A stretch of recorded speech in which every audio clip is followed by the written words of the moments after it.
Okay, so I have a really quick one here. This one just happened, and I figured I better record it and get it out before he goes through and deletes everything.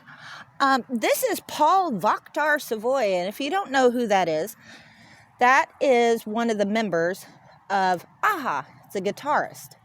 And I don't know why, but whenever they impersonate members of AHA, I just get irate because they're such nice guys.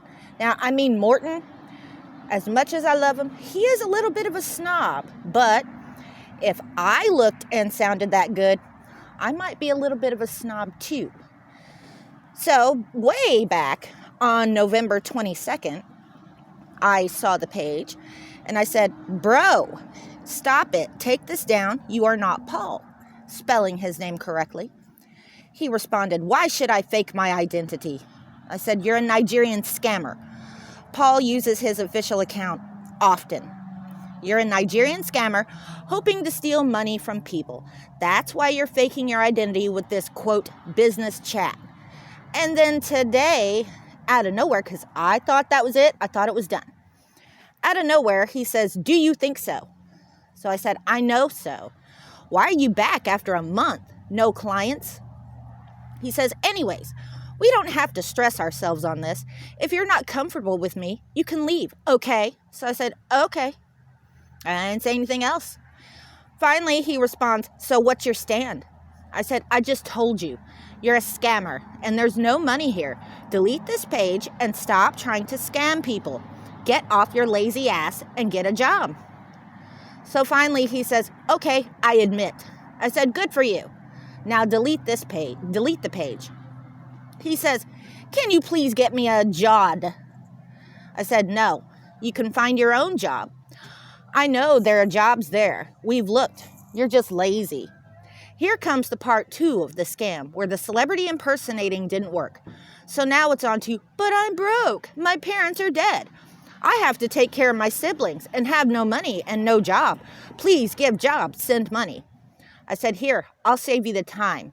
I don't care about you and your family. I have my own problems. The economy is bad everywhere. Delete this page and get a real job. Stop being lazy.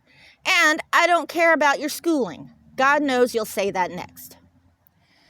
He says, "Where do you think I'm from?"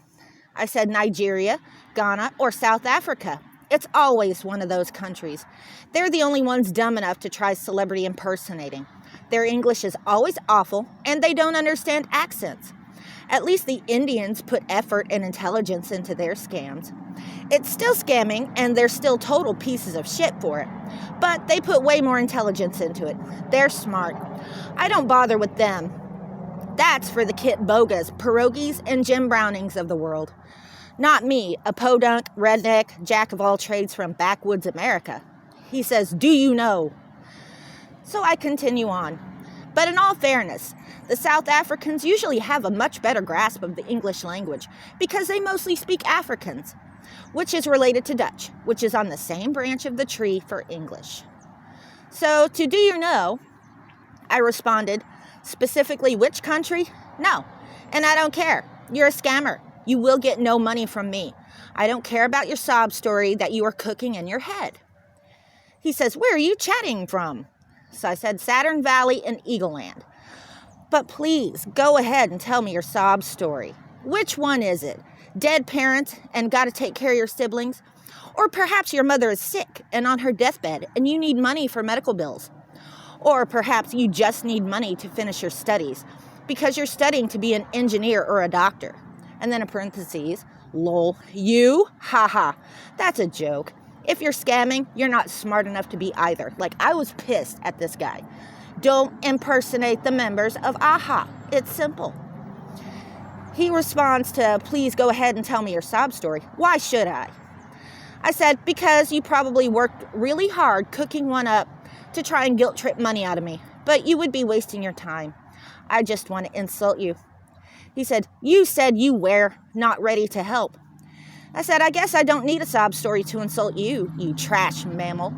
You pathetic excuse of a panda's infected butt hair. Delete the page and via con Dios. If you repent now, maybe God won't cut you down." He says, again, doy, you know. I said, is that all you know how to say? Do you know? Do I know what? I know a lot. Obviously a lot more than you. I'm a Jill of all trades. Do I know the Muffin Man? Not personally. Mary, do you know? I'll tell you what I do know. A Flock of Seagulls was best song was Space Age Love Song and not I Ran. Spit. When Paul Reynolds switches octaves, chef's kiss. Shame what happened to him. He wrote those riffs when he was 19 because he's talented, unlike you. And then this is going to be really hard to read, so bear with me.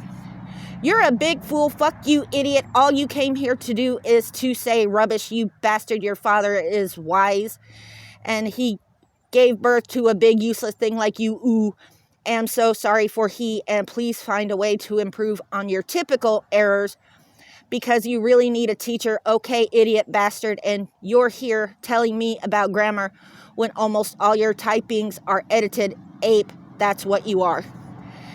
And then he restricted me, meaning he'll probably be back. The only edited one was where I called him a panda's infected butt hair because the word infected came out spelled wrong. It said like infuriated, which maybe I should have left it at that, but that was it. So that was him trying to sound remotely intelligent. I think he might be a little butthurt. But anyways, that was Pål Waaktaar-Savoy. Really pissed me off just the fact that he tried impersonating the meekest member of AHA, who constantly uses his official account to post to and from fans and his photos. But anyways, hope you enjoyed. Thank you for watching.